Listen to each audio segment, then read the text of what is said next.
जय हिंद दोस्तों। आज हम गीता जी का तृतीय अध्याय प्रारंभ करेंगे। इसमें अर्जुन कहते हैं, जात्सि चेत कर्मणस्ते मता बुद्धिर्जनार्दन तत्किम कर्मणि घोरे मां नियोजसे केशव। अर्जुन बोले, हे जनार्दन, यदि आपको कर्म की अपेक्षा ज्ञान श्रेष्ठ मान्य है तो फिर हे केशव, मुझे भयंकर कर्म में क्यों लगाते हैं।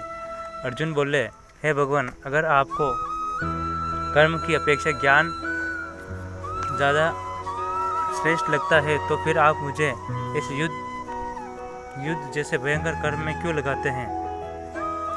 व्यामी श्रेणेव वाक्यन बुद्धिम मोहसिव में तदेकम वद निश्चित्य येन श्रेयो अहमानुयाम। आप बहुत से वचनों से मेरी बुद्धि को मानो मोहित कर रहे हैं, इसलिए उस एक बात को निश्चित होकर कहिए जिससे मैं कल्याण को प्राप्त हो जाऊं। अर्जुन कहते हैं कि हे भगवान, आप बहुत सारे वचनों को मिले हुए कह रहे हैं जिससे मेरी बुद्धि मोहित हो रही है। आप किसी एक बात को निश्चित होकर कहिए जिससे मेरा कल्याण हो जाए। तब भगवान कहते हैं, लोकेस्मिन् द्विविधा निष्ठा पुरा योक्ता मया नज्ञ ज्ञान योग्यन सांख्यानाम कर्म योग्यन योगिनाम। भगवान बोले, हे निष्पाप, इस लोक में दो प्रकार की निष्ठा मेरे द्वारा पहले कही गई है। उनमें से सांख्य योगियों की निष्ठा तो ज्ञान योग से और योगियों की निष्ठा कर्म योग से होती है। अर्थात भगवान बोले कि हे अर्जुन, इस लोक में मेरे द्वारा दो कर्म कहे गए हैं। उसमें से सांख्य योगियों की निष्ठा तो ज्ञान योग से, अर्थात सांख्य योगी ज्ञान को प्राप्त होते हैं और योगियों की निष्ठा कर्म से होती है। भगवान आगे कहते हैं, न कर्मणा मनारंभान्य कर्म्य पुरुषो श्रुते न च संन्यास सनादेव सिद्धिम समति गच्छति।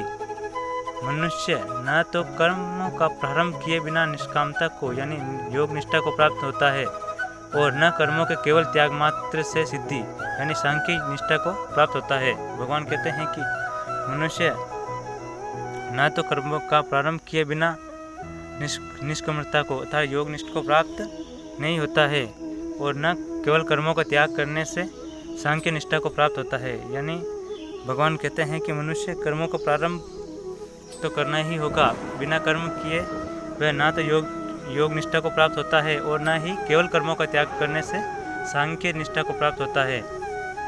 भगवान आगे कहते हैं, न ही किंचित क्षणमपि जातु तिष्ठत्य कर्म कृत कार्यते हावश्य कर्म सर्व प्रकृति च गुण।